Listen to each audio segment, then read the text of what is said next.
Hilton and Danita Hall and Sibilla Marelli and I, all of whom have long, in my case, almost lifelong association with Vivian, we decided to organize this memorial in the same spirit. Isn't really the right word. That's the word that comes easily. In the same orientation to process and to life that she had, which was sort of like a jazz musician. All the structure is there, but it's in the background. It's very well practiced. We know how to be structured. And then there's improvisation and spontaneity and the unexpected, which really can only be met with breath and capacity to stay with experience. So we've done our best to embody, literally embody, that way of being in the world, which was so much her way of being in the world. And in that spirit, I welcome you to this event.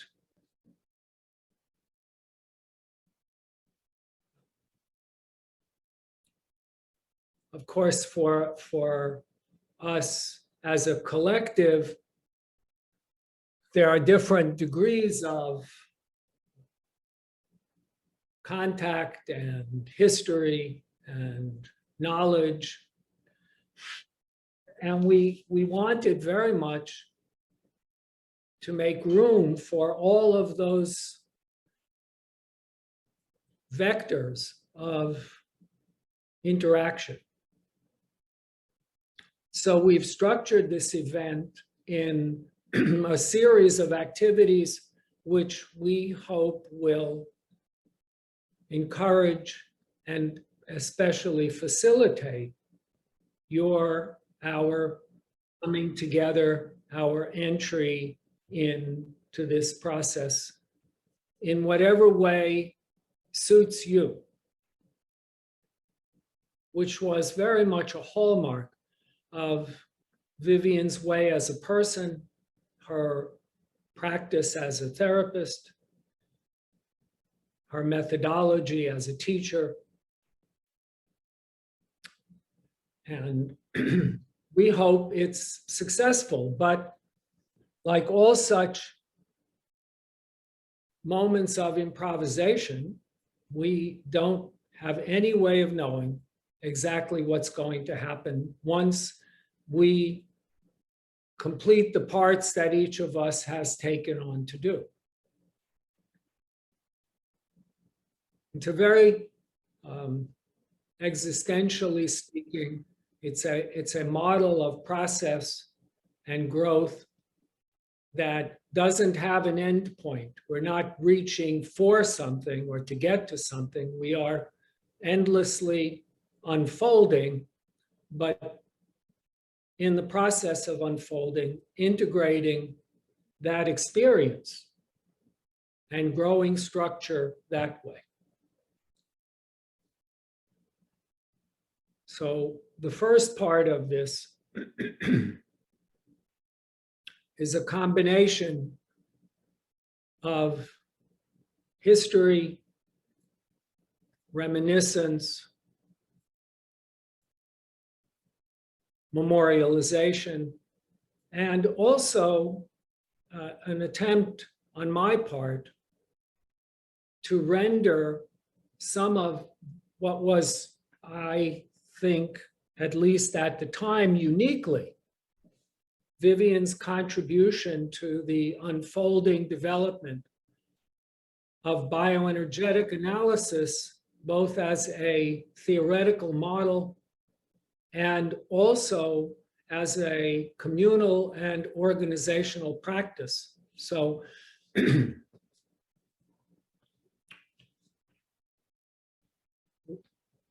we titled this a memorial to Vivian and a study of the maternal influence, the maternal force in the development of bioenergetic analysis.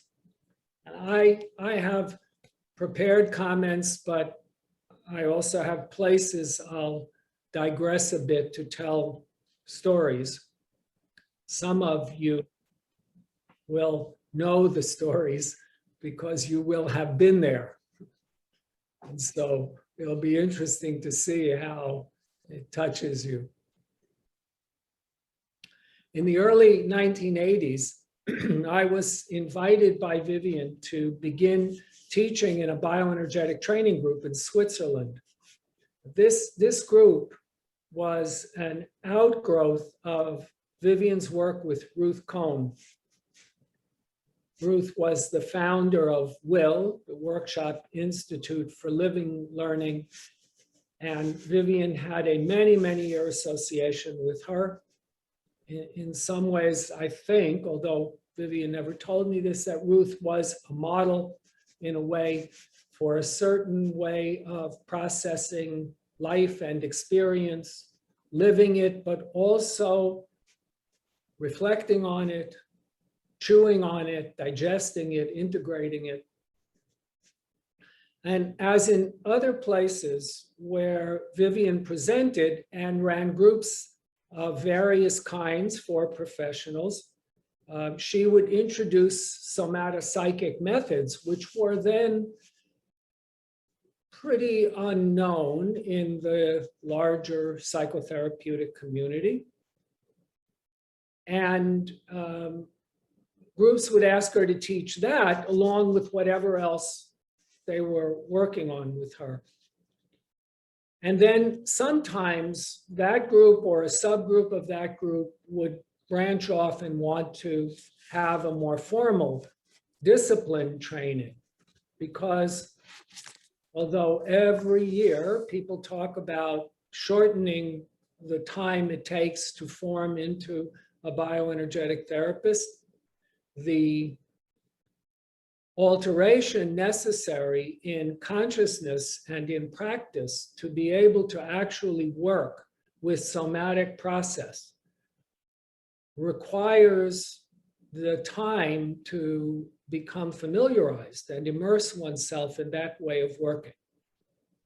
So these groups would form, and by the time I got to this particular group in Switzerland, it was already in its third year of a formal process of formation.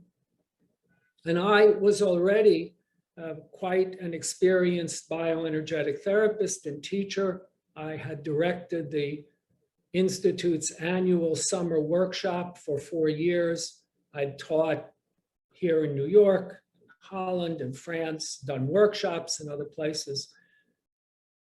So I was familiar with the world of bioenergetic analysis, groups, training, etc. And as I became more and more involved with the Swiss group, I was to take over from her eventually as the coordinating faculty member and carry 2 groups along before I resigned, which we'll come to later. But as I worked with this group, the larger community of bioenergetic therapists coming of age in Switzerland, I realized that it was the only bioenergetic group I had encountered that had a mother.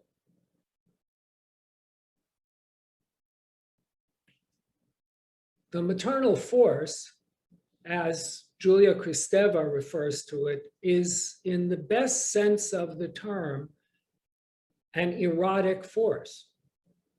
That is, it is the force that promotes life, that encourages connection, that directs desire to those ends, and that fights to protect life and the living. It is, as she says also, under constant attack.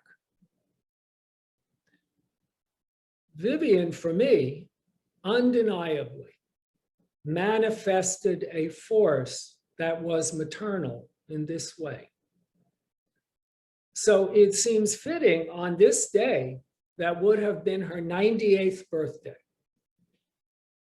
not only to remember her as a person and as a colleague, as a therapist, as a teacher, as a friend, but also as someone who indelibly, if very subtly, influenced a community, a method, and perhaps even a movement of which most of us here, I see some who are not part of the bioenergetic community specifically, but most of us are, to which most of us belong to some degree at least, and are adherents of. So I'll tell you a little story. In 1981, the then very young international faculty was celebrating the 25th year since the founding of the Institute by Al Lowen and John Parakis and other colleagues here in New York. We had a meeting in New Orleans, at which meeting Vivian told the one and only joke she said she knew at the faculty dinner, which actually I still remember. And we were having dinner at this very nice, well-known New Orleans restaurant. And on every table, there was a little placard. You may remember this, Virginia, or you, Bob. And on the placard, it said, and I don't remember the man's name, I'm sorry, but it was something like, Mr. James, character analysis. I was like, no, really? And so the deal was that this man, very flamboyant guy, very well fragranced, showed up at a table, and for $5, which was not an inconsequential sum of money if you had a table of 8 people, he would look in your eyes and read your character. And we all thought this was pretty funny. And we were sitting at a table, and Vivian was sitting there, I was sitting there. I think both you, Virginia, and Bob were sitting at that table, I'm pretty sure. And John Bellis was there, those of you who remember John. And John had had a nearly fatal heart attack and subsequent surgery. And this was the first time that he was back in public in an event like this. And this guy, this Mr. James character, looked John in the eyes for a moment and he said, "You are the phoenix risen from the ashes." And then we were all done for, right? We're all like, after that. And I remember when he spoke to me that he used images and metaphors that only my therapist would have known. They were not generic. They were not sort of, anybody could have said that. They were exactly specific. It was fascinating. Incidentally, the only person at the table who thought he was about half right didn't like the half the guy said that I happened to think was completely right. What are you going to do? And then when he spoke to Vivian, because he knew by then that we were all in one way or another psychotherapists, and he said to her, "You are a teacher." And I thought he's actually got it right. Vivian was more, in a way, more teacher than psychotherapist, more interested in illuminating and instructing than necessarily in healing and treating people. So this is a little bit of her story with me and with us and with this organization and in the world. This is not a story without blemishes. If you watch the video interview produced by AAP, the American Academy of Psychotherapists, which we sent links, and if you haven't, by all means, watch it. Pat Webster did a lovely job of talking with Vivian about herself and her life. And actually, there's an extended interview that my late wife, Elaine Tusillo, and I did with Vivian that was published in Voices, the AAP journal. And that AAP was her other main professional community, at least internationally. And in that, you will hear her say that she likes to lead from behind. To me, this is sadly an oxymoron. And while it sounds profound, I think it was ultimately a failing of hers to believe it. One can encourage, support, nurture, inspire, and instruct from behind, but one cannot lead. This may be my disappointment of many years ago at her unwillingness to lead as I wished she would have. I feel and know, at least to the best of my knowledge, that I dissolved that disappointment in her on this score quite a long time ago, since I have spent so many years in leadership myself. And I helped to lead people where I thought they wanted to go in a shared vision. But that shared vision owes much to Vivian's influence on me and on this organization and other organizations. The failures are also personal. As a patient-therapist couple, we tried to do the impossible. We tried to carry on a deep and profound psychotherapy relationship and a professional relationship in a highly charged and contentious professional atmosphere. She once said to me that if any two people could do this, we could not. But long before we reached that rupture, she had influenced me profoundly. I have some intrinsic disposition to prioritizing connection and egalitarian relations between people, but these tendencies were profoundly deformed by chronic relational trauma that had nearly destroyed me and left me with really bottomless rage and hatred, combined with an identification with a grandiose, critical, charismatic father who used his affective skills to seduce and dominate and exploit others, which, by the way, is a part, that force, that thrust, that particular paternal, if you wish, thrust is a subtext here in what I'm talking to you about.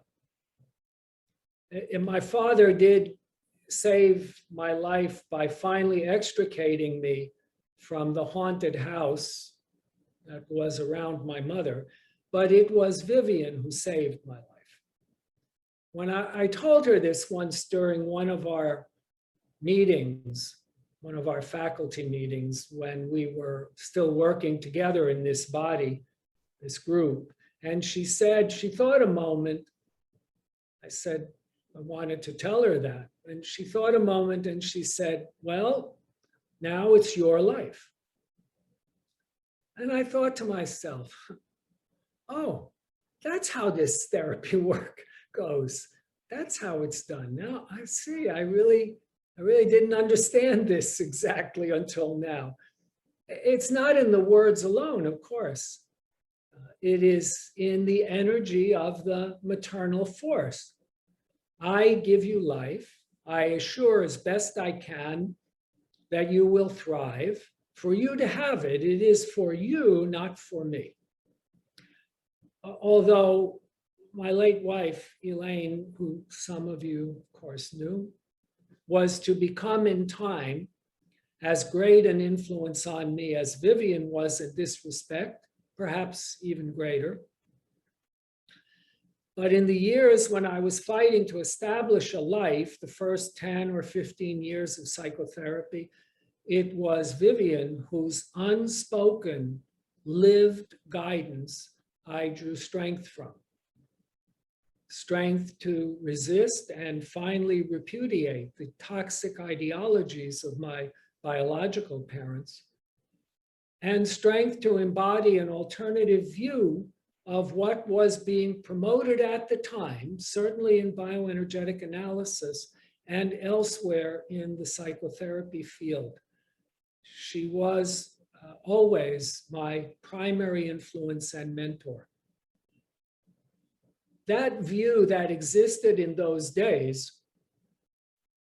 in bioenergetic analysis and in other parts of the field, even those that would be considered more progressive, was a powerfully masculinely identified view in the gender identity terms of the time.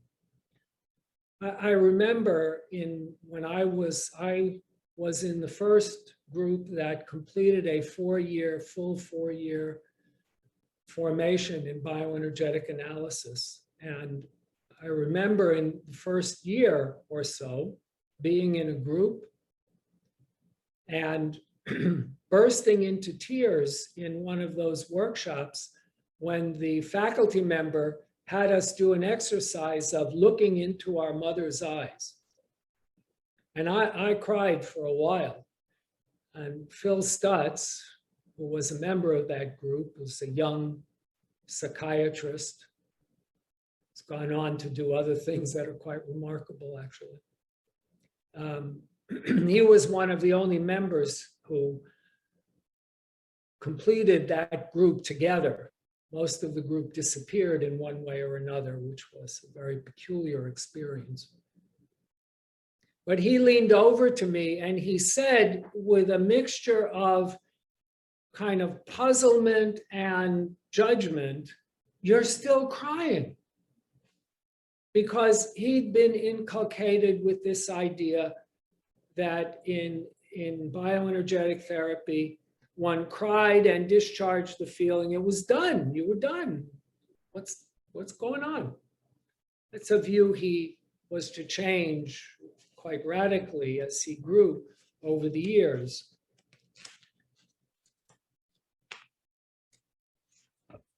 There's a lot of emphasis at the time on aggressive display, on confrontation. And it was carried over into the therapist persona, and that was encouraged.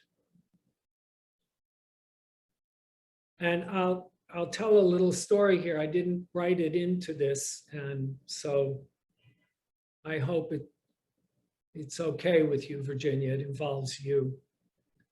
Virginia and I were part of a core faculty that taught at the summer workshop for a number of years together.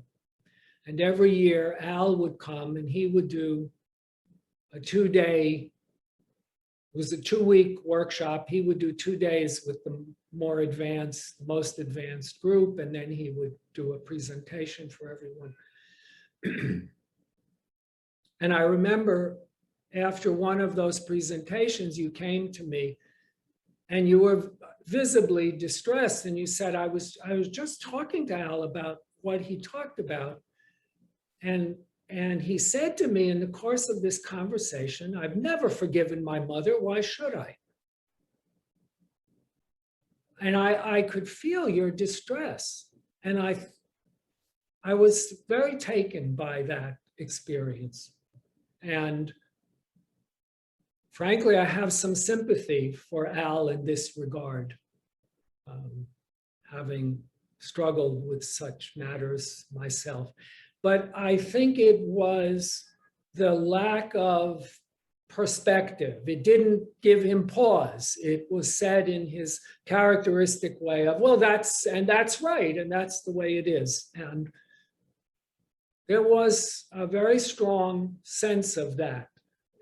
I felt and still feel in our organization and in many others. And Vivian didn't represent that position. She had enormous capacity for felt experience and little or no instinctive or reflexive retreat or withdrawal from strongly felt or strongly expressed feeling. Her methods for facilitating the experience and expression of strong emotion were different from those being mostly taught and promoted at the time. She would later articulate this explicitly as a method of offering a person to move just slightly beyond their last tolerated position and embody that new position. This was part of why she felt such affinity with Stanley Kellerman. And she could hold the environment for this action basically forever, not requiring that the patient or she herself do any more than be present in it.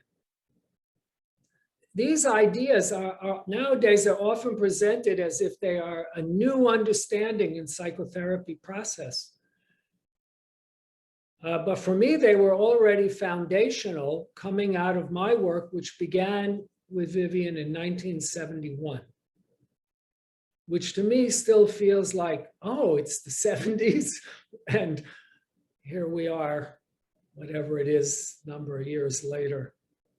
And I had already had some work with an ergonomist by then, and so I was not a stranger to, and I was the beneficiary of, very strong technical method, but I didn't feel any loss of that with Vivian. It was a different way of arriving at the same state. And I gained a sense of the immersion of that method of, as she might have called it, that method of living learning as a way of doing psychotherapy. Now, it feels more congenial to relational ideas than it does to some of the traditional ideas that I came up with.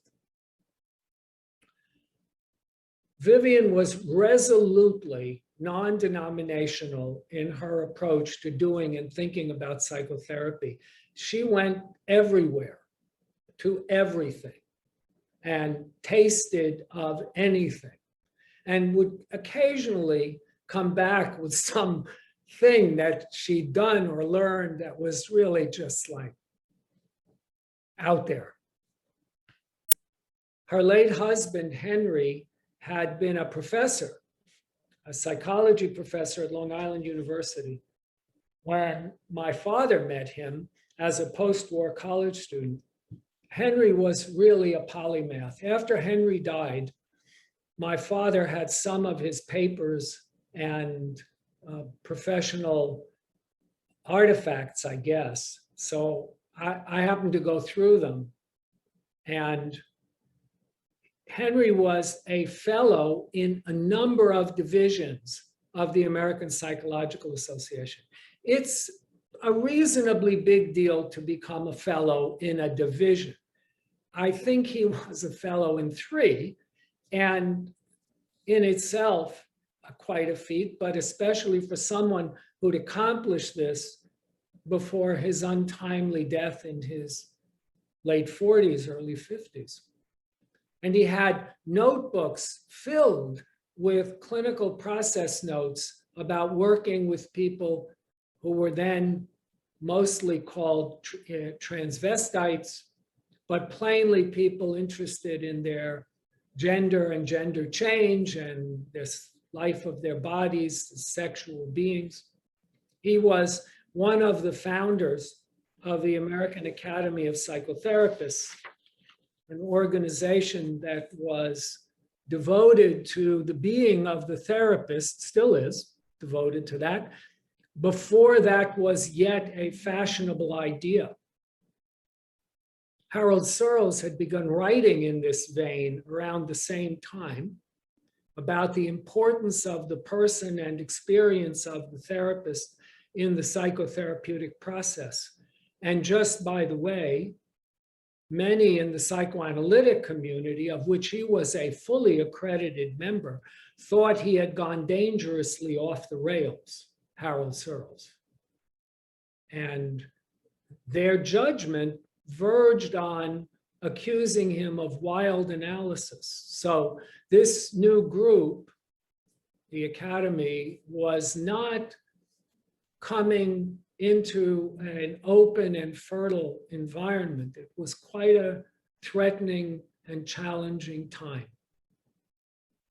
Vivian was present at the birth of AAP, founded by Henry and a number of other luminaries in psychotherapy at the time. And I'm quite sure she was both influential, and surely she was influenced by the group of people who came together in that enterprise. She was similarly present at the birth of organized bioenergetic practice. As she describes it, she'd learned the value of physical contact and active techniques in her work at a New Jersey state mental hospital, and was looking for a more substantial theoretical base for her work. When Al Owen was beginning to present his material in workshops, after having written his seminal theoretical text, The Physical Dynamics of Character Structure, in the mid-1950s. And Al was joined in many of these workshops by his then professional partner, John Parakos, also Stanley Kellerman, and other established psychotherapists, John Bellis, Arnie Wellhaven, and Vivian, who by then held one of the first issued licenses for a psychologist in New York State.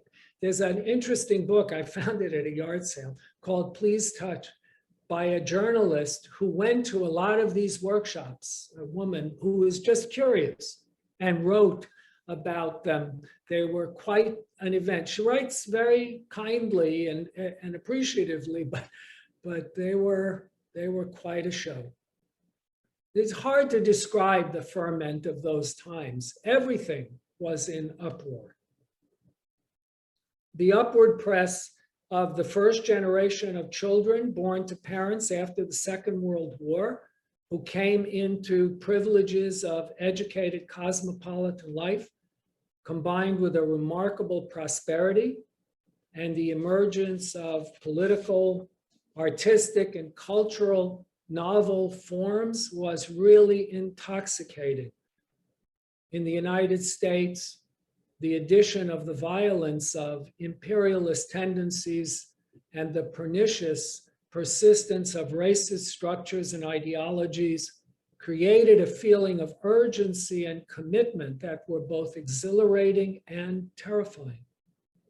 Added in was the force of consciousness raising pioneered by the women's movement and the challenge to norms of emotional and interpersonal behavior and ideology that emerged from that. For a short time, psychotherapy, even the approaches that were more norm rejecting than more mainstream psychodynamic approaches, was at the center of the cultural conversation. That wave crested quite quickly, and psychotherapy receded to the edges of cultural significance. Although many who had had a taste of the limelight of that time found and find that very hard to live with. As this period came to an end in the early 80s, bioenergetic analysis settled down to be what it is today, a modality that represents a method of psychotherapy that includes a unified view of somatopsychic process and uses techniques that facilitate deeply felt and strongly expressed emotion.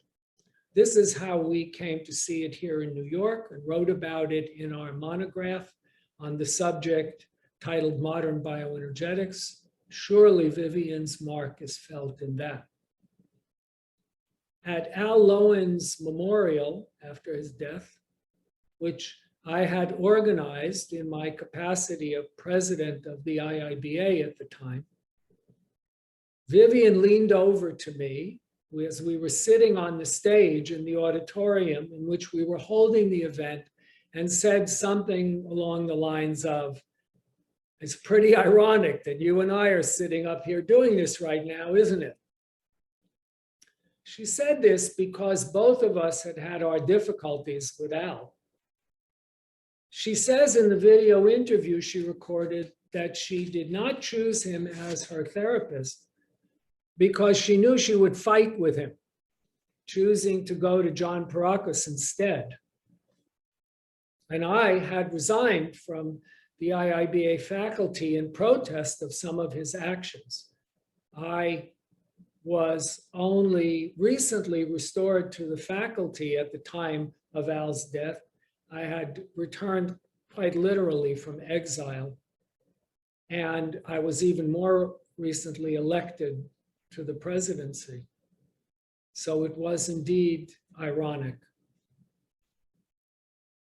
Vivian was from the generation of women who had to armor up if they were to be successful. I read that and reread it, and I thought, that's not really changed. It's a different way of armoring up. She embodied a particular kind of characterological armoring. She was the object of and absorbed a great deal of hostility, criticism, and denigration as a woman who sat in the councils of power in the early institute and then in its incarnation as the International Institute. For a long time, she was the only woman on the executive committee of the Board of Trustees, which was at that time and for a long time, the unchecked ultimate authority in institute affairs. There was a very strong culture of confrontation in that group and considerable ridicule of people and ideas outside the group that did not conform to the received wisdom of bioenergetic analysis. Those cultural effects were propagated and supported in the organization's culture broadly also. Perhaps this is what Vivian meant when she said she led from behind. She supported those of us who believed there were other ways to use the method we found so personally meaningful and so clinically beneficial. As she says in her interview, she kept the faith. The faith that, as she said, her husband Henry had told her years before when she described her distress and even despair at what was happening, the faith that she would ultimately prevail. Vivian was an endurer in her terms, in Kellerman's terms, in Dick Olney's terms, because she thought she was right. Right that relationships founded on respect, acknowledging difference, and the intrinsic value of each person in the relationship were the right kind of relationships. And it was in these kind of relationships that one can develop the capacity for open emotional exchange. It was very interesting to me, it still is to this day, that she was one of the few people among that early group of faculty, and to some extent in the faculty to this day, who had direct personal and clinical experience in group psychotherapy and process, because we teach in an experiential model, which is a group model. She knew how to stay in an emotionally charged interpersonal process, and she was committed to doing so. She may have looked like she was just absorbing the blows, but she was formulating counter tactics She was very much a fighter, but very much hidden from view. Nowadays, it has become nearly conventional wisdom to emphasize the importance of the relationship between therapist and patient as central to the healing possibilities of psychotherapy. In the days when I was first coming up in the field, there was more acknowledgement of the importance of dependency of patient on therapist than there is today. Although that may have been too far in one direction, the emphasis today on attachment, without understanding it as a portal to dependency, not as an end in itself, is also a mistake. By the time I got to know her, Vivian would take 2 months off in the summer. That's very unusual for a therapist, at least in New York City. And I think in general at the time. And she said once to me, well, you should have known me when I thought I couldn't take a day off. Not for herself so much, but from her patients. And she once said to me that had she realized early on how important our sessions would be for me, she might have declined to work with me since she would be away so much. And yet, she had her difficulties with the maintenance of the maternal position. The rupture that occurred in our relationship came about because she felt challenged by the other authorities around her in the organization. She provoked a reaction in me, didn't take much, I'm built for it, that carried me into direct and physical confrontation with those same authorities. It was many years before she and I came back together. Was there an identification in her with destructive paternal authority lurking under her staunch egalitarianism and feminism?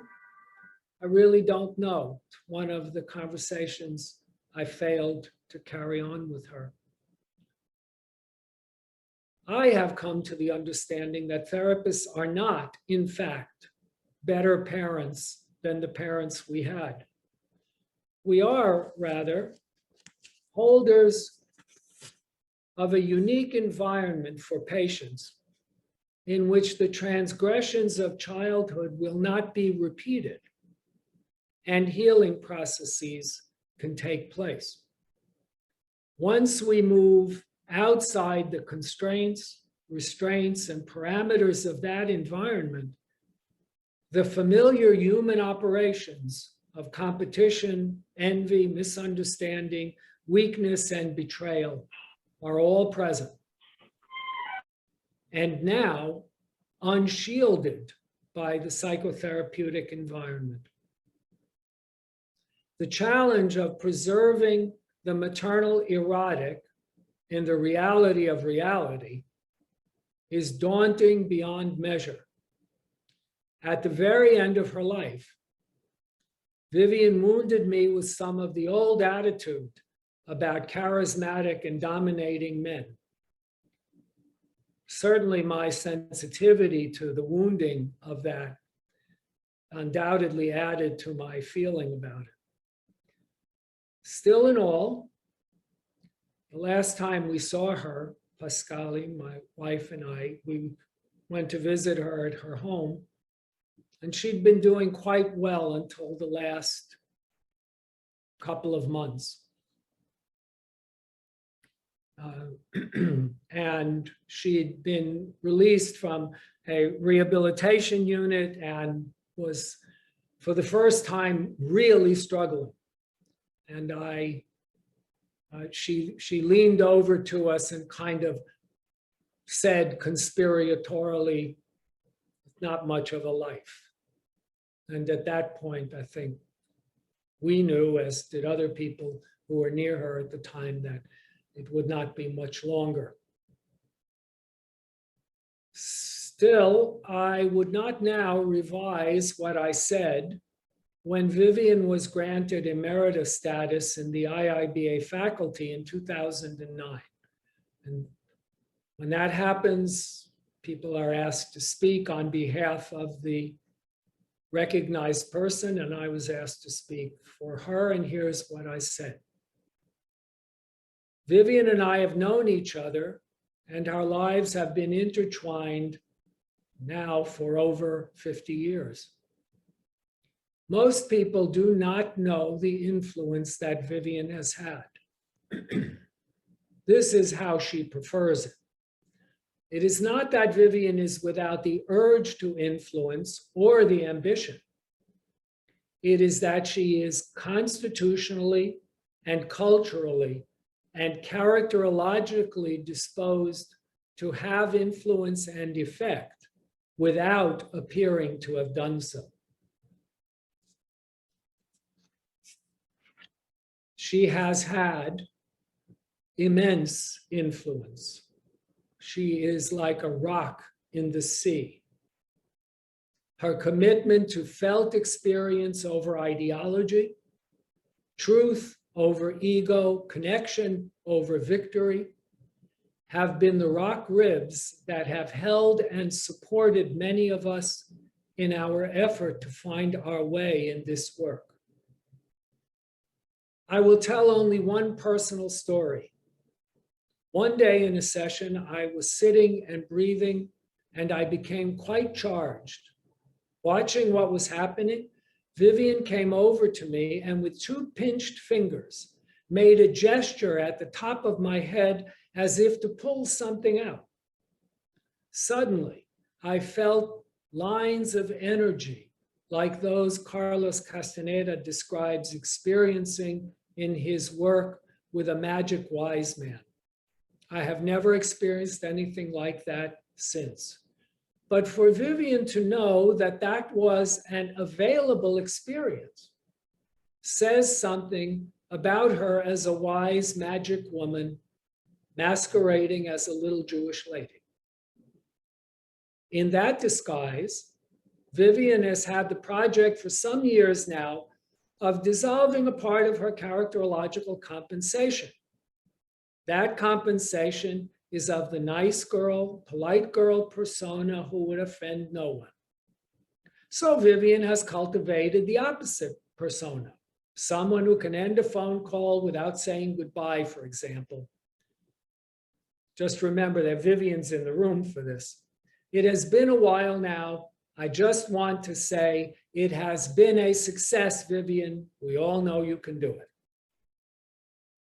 Actually, many of us know Vivian can be tough when it counts, when hanging in is required clinically, when someone is on the edge of the cliff, or organizationally, when conditions are hard, oppressive even. I wouldn't say it has always been easy between us, Vivian, but I would not be here today as I am without you. And I could not have wanted a better comrade in arms or a truer model for inspiration. Thank you.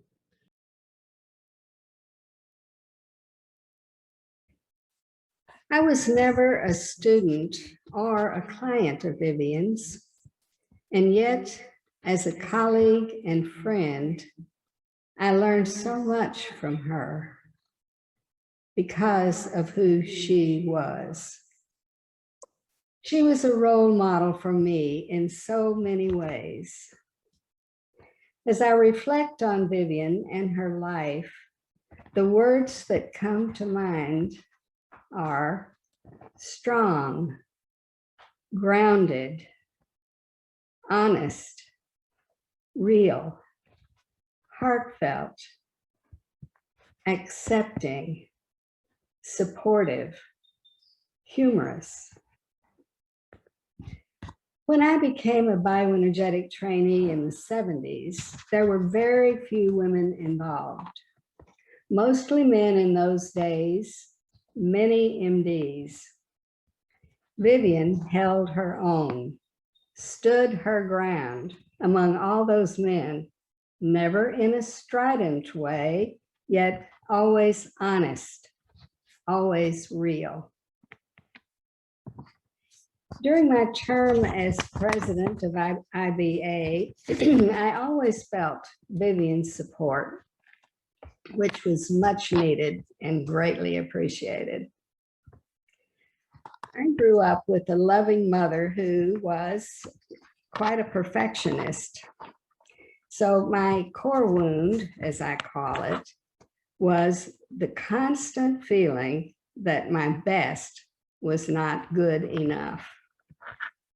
Vivian silently and with her presence communicated to me that my best was indeed good enough.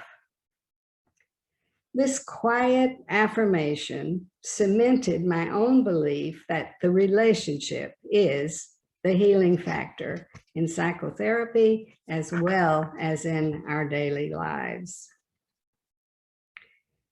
Vivian was open to pursuing various approaches to therapy.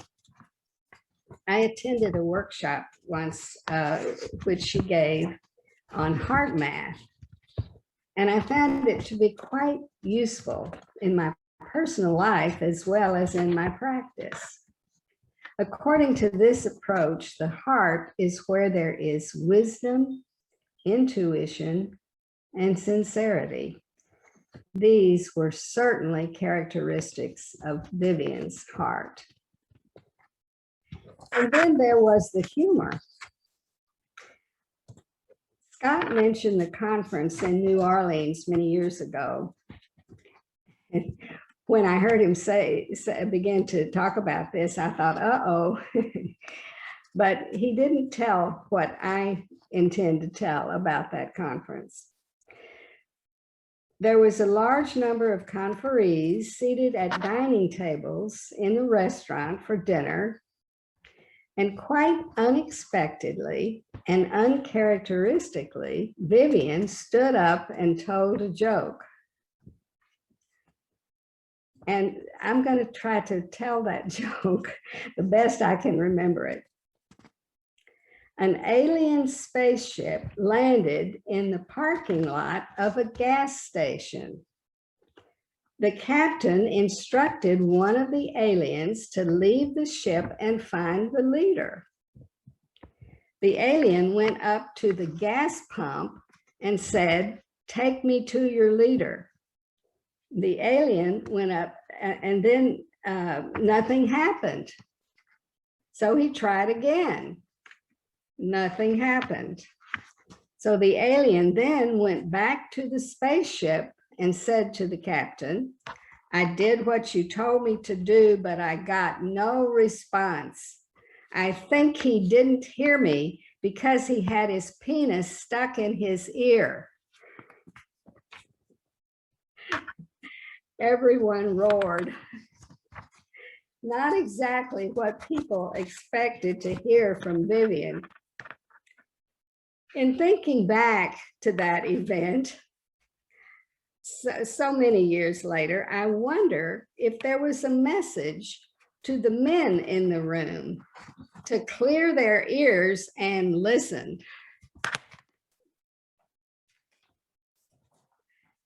Vivian was always Vivian. She was a light, a rock, an inspiration, and a very big heart. IIBA has benefited in so many ways from her strength, groundedness, honesty, her genuineness, acceptance, support, her big heart, and her humor. In her interview by a member of the American Association of Psychotherapy, which Scott has mentioned, Vivian stated that while she didn't have religious faith, she had faith in life and faith in being alive. She was full of life until her death at almost 98. Thank you, Vivian, for your aliveness, for your life. Thank you from my heart for all that you have given to me, to our bioenergetic community, to the world. Thank you.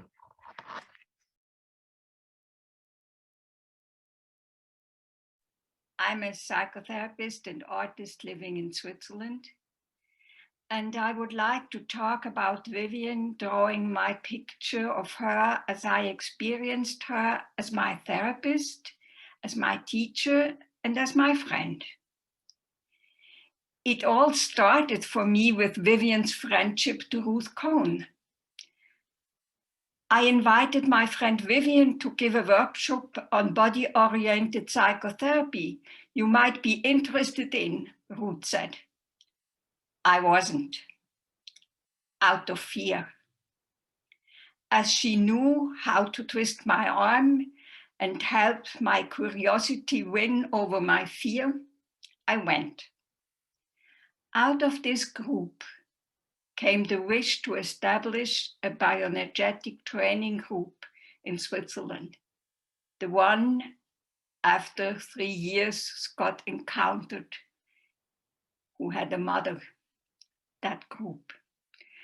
I went to the States, and I would like to talk a little bit about Ruth and Vivian. Vivian and Ruth had met in the 60s when Ruth was invited to the American Academy of Psychotherapists, the professional home of the Guzes. Henry is a co-founder. Scott already talked about that. On my last visit with Vivian, 2 weeks before the border closed in March last year, Vivian told me, "Bring a big suitcase. You will have things to take with you." You hear the sound, huh? Then she handed me a big bundle of papers, all centered around their friendship and their work together in WIL, the Workshop Institute for Living Learning. In these papers, I found a poem of Ruth's dedicated to Vivian. I would like to read it to you. To Vivian, my little sister. My little sister rides golden wings in blue spun skies.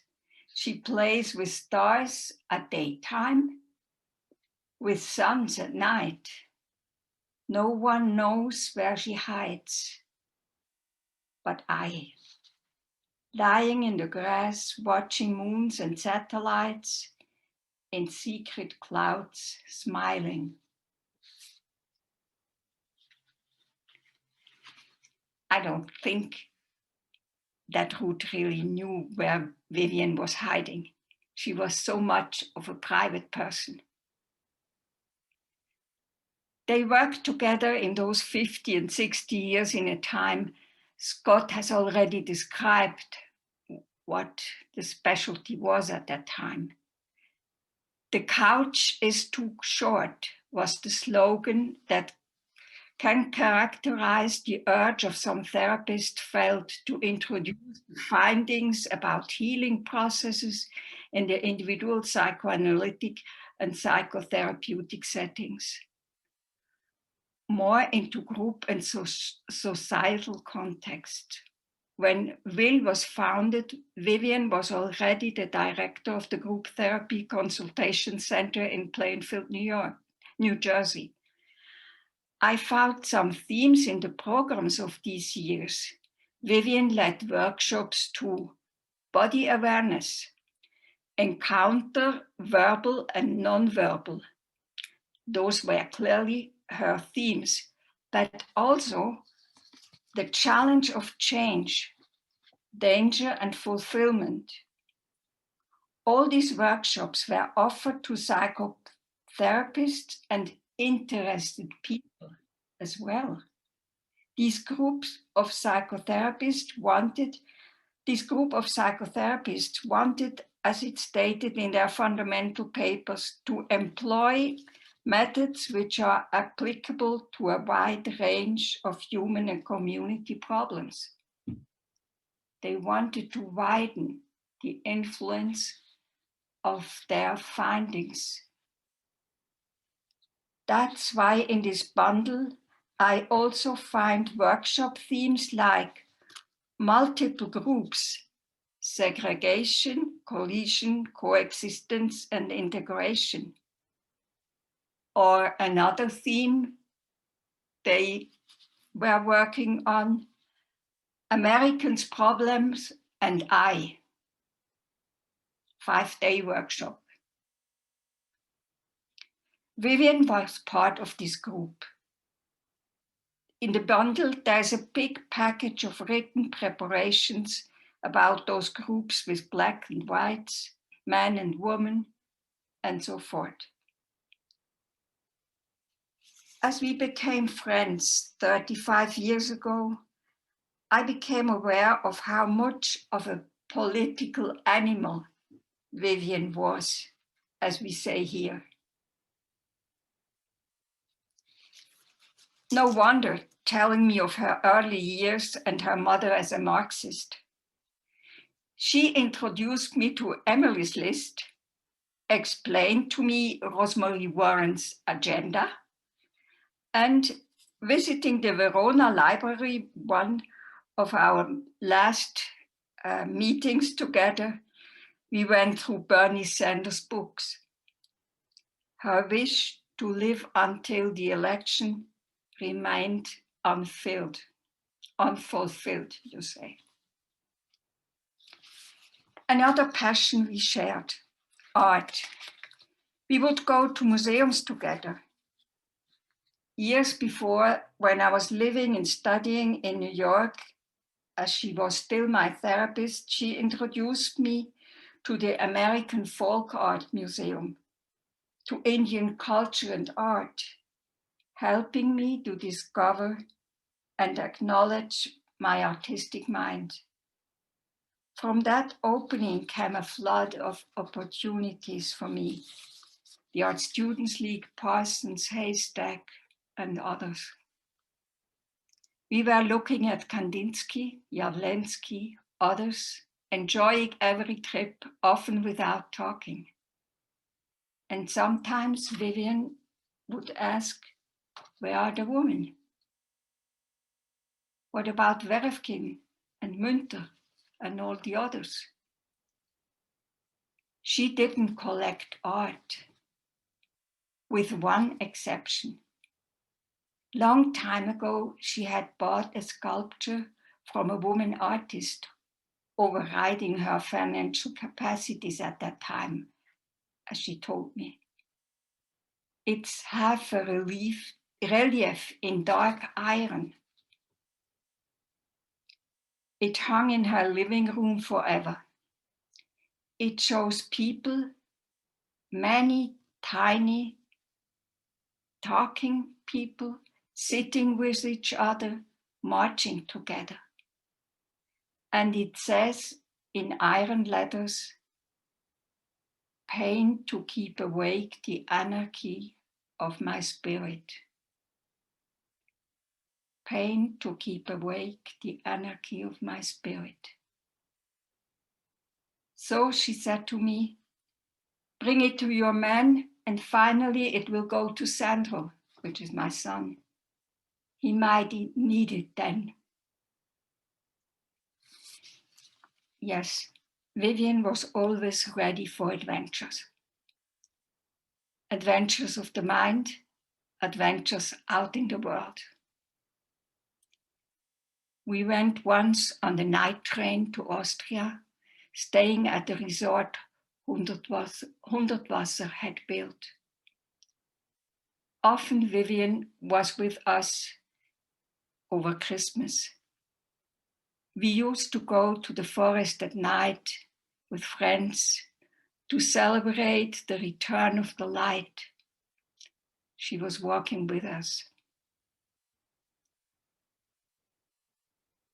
So I wouldn't be who I am without having had Vivian in my life.